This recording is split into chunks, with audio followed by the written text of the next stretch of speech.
Много ме кефи цитата на Сократ, който гласеше общо взето нещо от рода на дребните умове коментират хора, а великите умове коментират идеи и възможности, такива неща.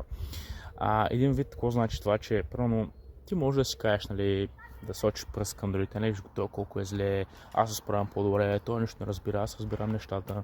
И това ще даде така малко временно допамин, че да се почувстваш по-добре за собствения си живот. Обаче това не е менталитета според мен на зрял човек. Поне за мен това е основният проблем. Отдалечаваме от визията ми за човека, който искам да бъда. Нали?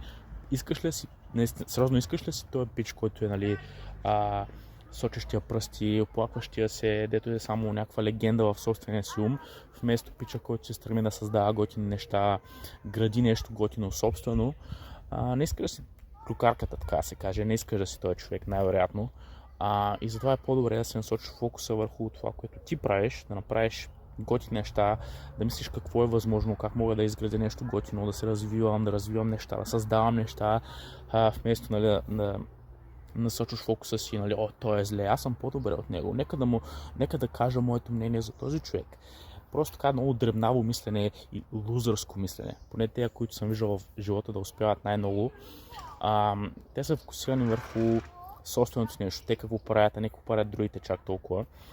Победителите побеждават, а лузърите прокарят и го ползват като утеха за собственото си тъжно съществуване.